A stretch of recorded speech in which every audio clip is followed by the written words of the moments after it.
This is Tony Hunthausen here again. Wanted to talk to you today just briefly about the 7 common mistakes that you want to avoid if you're trying to sell your house. Because a lot of people are thinking about it this year.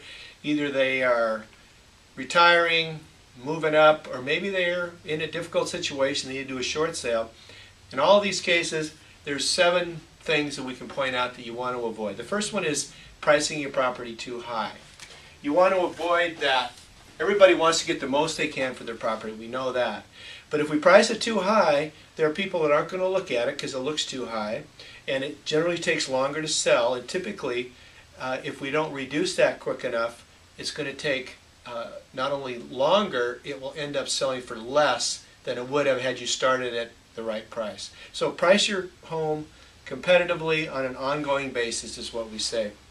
The second mistake is confusing an appraisal price or a refinance price, for the actual market price. Oftentimes lenders will tell you your home is worth this much because they give you a little bit of an incentive. They want you to come and refinance. They want you to think it's worth a little bit more. It's typically a little bit higher. So it happens all the time. People say, we got this from our lender. Our house is worth $495, and yet when we take a look at the comps and everything, it's really worth $450. So that's a mistake. You want to be careful with that.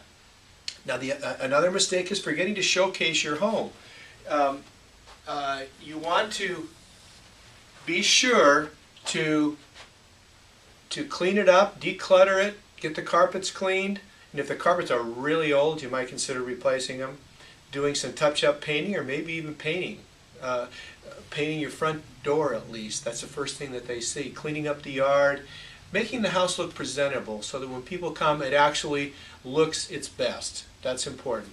And then the fourth thing is trying to hard sell to the buyers while they're there looking at your house.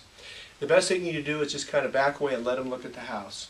And if they have questions about the terms, the price, about anything, just refer them to your realtor. If that's me, refer them to me. If it's someone else, you're somewhere else in the country, refer them to your realtor and just answer questions about the physical house itself.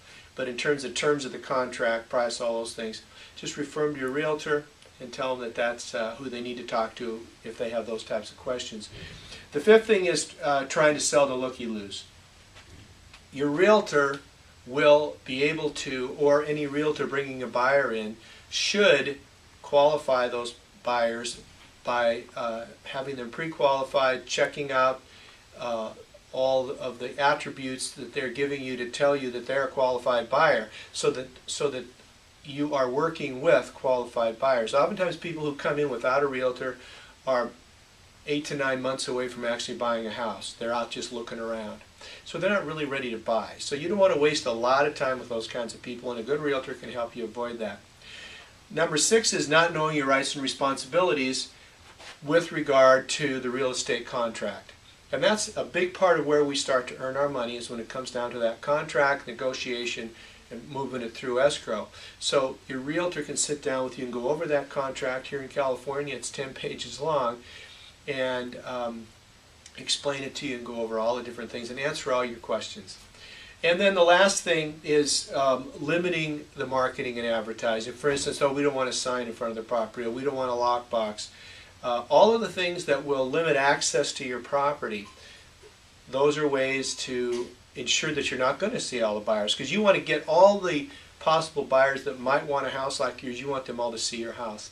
Now, we know that 85–90% of buyers are starting their search online now, so your realtor better have a big presence there online, like we do here with sellinghuntingtonbeach.com, and with the multiple websites that we get your properties out to, including realtor.com, all of those major sites that we get your properties on. So it's very important to use a multitude of marketing techniques.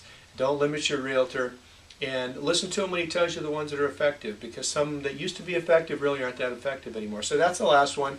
And if you have any questions about any of those, if you're thinking about selling your property here in the Orange County area, call us here at the Hunthausen Group. We'd be happy to help you. If you're someplace else in the country where you know people all over the place, we have a network of good realtors that we have come to know over the years. Give us a call and we can help you find one in your area. And thanks again for checking in, and we hope you'll view some of our other videos as well.